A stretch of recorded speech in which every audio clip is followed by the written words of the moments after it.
O Senhor esteja convosco. Proclamação do Evangelho de Jesus Cristo segundo Marcos. Naquele tempo, Jesus saiu de novo para a beira do mar. Toda a multidão ia ao seu encontro e Jesus os ensinava. Enquanto passava, Jesus viu Levi, filho de Alfeu, sentado na coletoria de impostos e disse-lhe: "Segue-me." Levi se levantou e o seguiu. E aconteceu que, estando à mesa na casa de Levi, muitos cobradores de impostos e pecadores também estavam à mesa com Jesus e seus discípulos. Com efeito, eram muitos os que o seguiam. Alguns doutores da lei, que eram fariseus, viram que Jesus estava comendo com pecadores e cobradores de impostos, e então eles perguntaram aos discípulos: "Por que ele come com os cobradores de impostos e pecadores?" Ouvindo isso, Jesus respondeu-lhes: "Não são as pessoas sadias que precisam de remédio, mas os doentes. Eu não vim para chamar justos, mas sim pecadores." Palavra da salvação.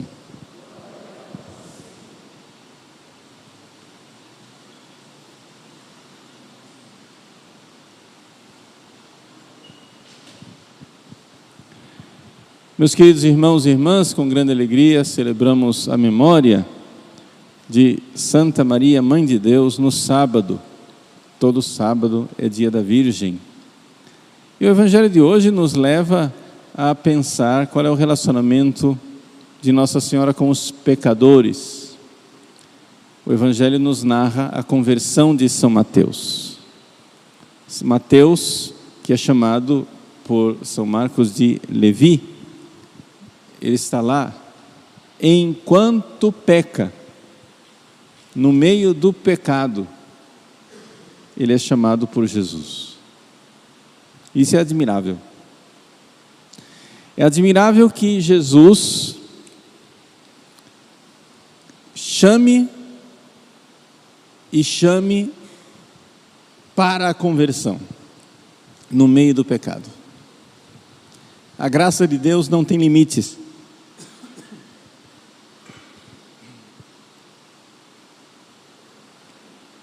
A graça de Deus não tem fronteiras. Deus não chama as pessoas somente dentro da igreja. Deus não chama as pessoas somente enquanto estão praticando atos virtuosos. Deus fala conosco a todo momento, no meio do pecado. No meio do pecado. Eu me lembro uma vez aqui, num encontro de oração em Cuiabá, em que o então padre Jonas Abib, Monsenhor Jonas Abib, narrou um atendimento que ele fez de um jovem, né, que estava pecando com a namorada. Os dois eram católicos, os dois queriam ser de Deus, mas a fraqueza do pecado, a miséria, terminou que eles continuamente caíam na fornicação, no sexo antes do casamento, como namorados. E um dia o jovem e a sua namorada estavam lá, pecando, e no meio do ato sexual, ele começou a chorar. Visitado por Deus, que dizia a ele no seu coração: "O que é que você está fazendo aqui? Por que você está fazendo isso comigo?"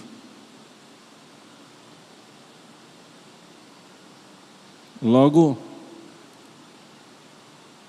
a menina notou,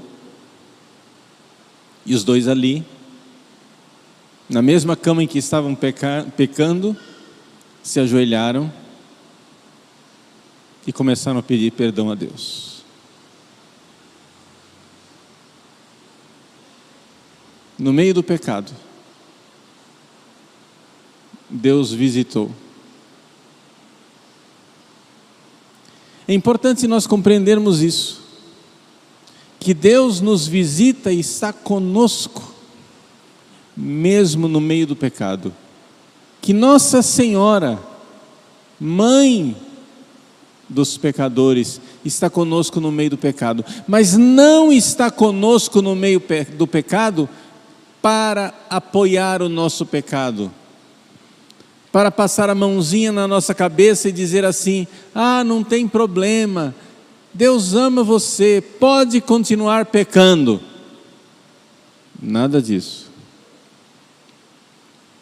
No meio do pecado, Deus nos fala, e fala para a nossa conversão, fala para a nossa salvação, fala para a nossa mudança de vida.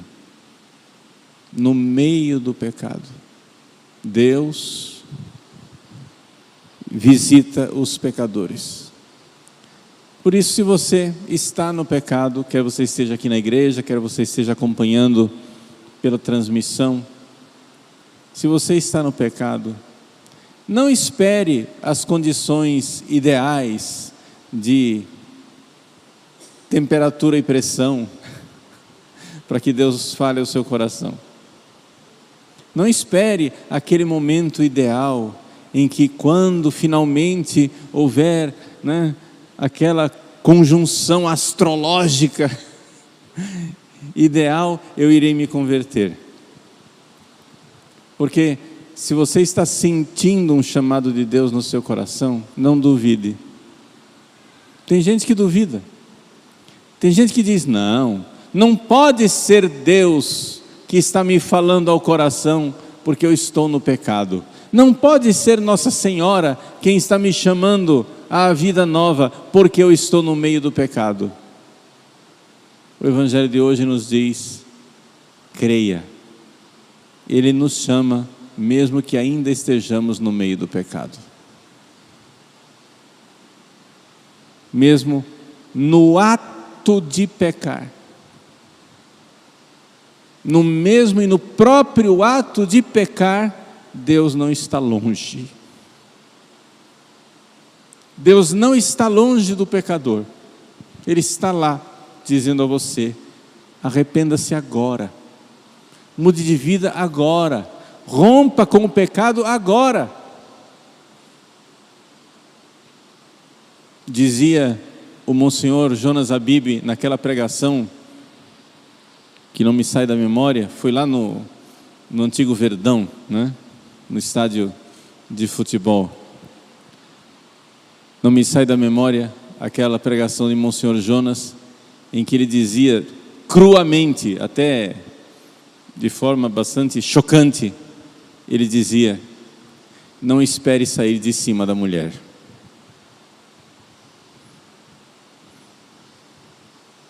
Enquanto cometia o ato de pecado, o rapaz começou a chorar. Não espere sair de cima da mulher. Se arrependa já, se arrependa agora, se arrependa imediatamente. Comece já agora a chorar o seu pecado e saia de cima. E se ajoelhe, e reze, e peça perdão, e procure um sacerdote para se confessar. Emende sua vida, mude seus costumes. Nossa Senhora está conosco. Ela é imaculada. Seu coração puríssimo, no entanto, não se envergonha de seus filhos e não sente nojo de nós. Permanecendo intacta e imaculada, ela desce até os porões de nossa miséria e de nossa humanidade para de lá nos arrancar. Nossa Mãe puríssima e santa quer esmagar a cabeça da serpente, não importa em que toca tenha se enfiado essa serpente, ela irá persegui-la e irá até lá. Onde você estiver, o que você estiver vivendo, Nossa Senhora está chamando você e dizendo: meu filho, minha filha, eu estou aqui. Meu filho Jesus veio para os pecadores, mas não para validar, para chancelar, para fortalecer o pecado. Não, veio para os pecadores para incomodá-los, para tirá-los, para chamá-los, para convocá-los, para lhes dar a graça de se erguer. Mateus, ergue-te da banca de coletoria. Jesus te chama, Nossa Senhora te apoia, a graça de Deus te fortalece. Ergue-te, vamos, coragem. Ela é o refúgio dos pecadores, nós dizemos na ladainha. Quando já não temos mais armas, quando já não temos mais forças para lutar contra o mal, quando as hostes inimigas parecem mais invencíveis e incontornáveis, ela é o refúgio, é o lugar onde todo pecador pode ir, onde todo coração atribulado pode se esconder, onde todo filho desamparado pode encontrar proteção e apoio. Ela é o refúgio dos pecadores, consoladora dos aflitos, auxílio dos cristãos. Que ela nos conceda a graça de verdadeiramente reconhecer as visitas de Deus, onde quer que estejamos.